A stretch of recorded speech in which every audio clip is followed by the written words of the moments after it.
Doctor Rajkumar ನಾವೆಲ್ಲ ಅಣ್ಣವ್ರು ಅನ್ಬೇಕು, ಅವ್ರನ್ನ ಹೆಸರಿಟ್ಟು ಕರೆದಕ್ಕೂ ನಮ್ಗೆ ಅಷ್ಟು ದೊಡ್ಡತನ ಇಲ್ಲ. ಸೊ ಅಣ್ಣವರ ಪರಂಪರೆಯಲ್ಲಿ ಅಣ್ಣವರು ಅನ್ನೋದು ಚಿತ್ರರಂಗದ ದೊಡ್ಡ ತೇರಿದ್ದಾಗೆ. ಆ ತೇರನ್ನು ಶಿವಣ್ಣ ಅವರು ಪ್ರಾರಂಭ ಮಾಡಿಕೊಂಡು ಸುಮಾರು 38 ವರ್ಷದೊಳಗೆ ಎಳ್ಕೊಂಡು ಬಂದಿದ್ದಾರೆ, ಮಾಡ್ತಾನೆ ಇದ್ದಾರೆ.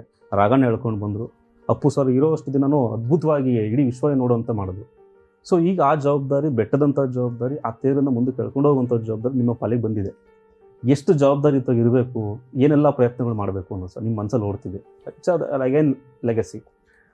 ನಿಜ ಹೇಳಬೇಕಂದ್ರೆ ಈ ತೇರ್ ಎಳೆಯೋಕ್ಕೋಸ್ಕರ ಆಗಲಿ ನಾನು ಸಿನಿಮಾ ಇಂಡಸ್ಟ್ರಿಗೆ ಬರಲಿಲ್ಲ, ಅಥವಾ ಫ್ಯಾಮಿಲಿ ಲೆಗಸಿನ ಕ್ಯಾರಿ ಮಾಡ್ಕೊಬೇಕಂತ ನಾನು ಇಂಡಸ್ಟ್ರಿಗೆ ಬರಲಿಲ್ಲ. ನನಗೆ ಚಿಕ್ಕ ವಯಸ್ಸಿಂದನೂ ನಾನು ಆ್ಯಕ್ಟ್ ಮಾಡಬೇಕು ಅಂತ ನಂಗೆ ತುಂಬ ಆಸೆ ಇತ್ತು.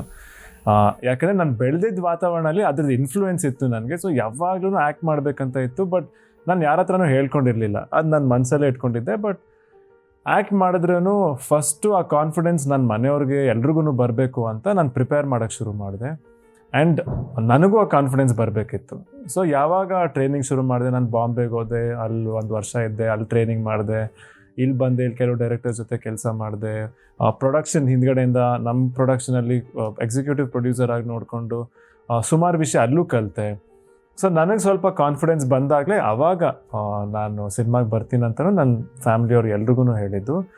ಆ್ಯಂಡ್ ರೆಸ್ಪಾನ್ಸಿಬಿಲಿಟಿ ಅನ್ನೋದು ಖಂಡಿತ ಆ ರೆಸ್ಪಾನ್ಸಿಬಿಲಿಟಿ ಇದೆ. ಅಂದರೆ ನನಗೊಬ್ಬನಿಗೆ ಅಂತಲ್ಲ, ಪ್ರತಿಯೊಬ್ಬರು ಯಾರೇ ಸಿನಿಮಾ ಮಾಡಿದ್ರೂ ಒಂದು ಜವಾಬ್ದಾರಿಯಿಂದನೇ ಸಿನಿಮಾ ಮಾಡಬೇಕು. ಆ್ಯಂಡ್ ಇವತ್ತೇನೆಂದರೆ ಜನ ಇಷ್ಟು ಪ್ರೀತಿ ತೋರಿಸ್ತಿದ್ದಾರೆ, ನನ್ನ ಕುಟುಂಬದ ಮೇಲೆ ಇಟ್ಟಿರೋರು ಎಲ್ಲರ ಮೇಲೆ ಇಟ್ಟಿರೋ ಪ್ರೀತಿನ ನನಗೆ ನೋಡೋಕ್ಕೊಂದು ಅವಕಾಶ ಸಿಗ್ತಿದೆ. ಸೊ ಆ ಪ್ರೀತಿನೇ ನನಗೊಂದು ಶಕ್ತಿ ಥರ. ಆ್ಯಂಡ್ ಆ ರೆಸ್ಪಾನ್ಸಿಬಿಲಿಟಿ ಇರೋದ್ರಿಂದ ನನಗೆ ಆದಷ್ಟು ನಾನು ಎಫರ್ಟ್ ಹಾಕಬೇಕು ಅಂತ ನನ್ನ ಮನಸ್ಸಲ್ಲಿದೆ. ಆ್ಯಂಡ್ ಖಂಡಿತ ಹಾಕ್ತೇನೆ ಇರ್ತೀನಿ. ಏನಾದ್ರು ತಪ್ಪುಗಳಿದ್ರೆ ಅದನ್ನು ತಿದ್ಕೊಂಡು ಮುಂದಿನ ದಿನಗಳು ಅದನ್ನು ಸರಿಪಡಿಸ್ಕೊಂಡು ಹೋಗ್ಬೇಕು ಅನ್ನೋದೇ ನನ್ನ ಆಸೆ.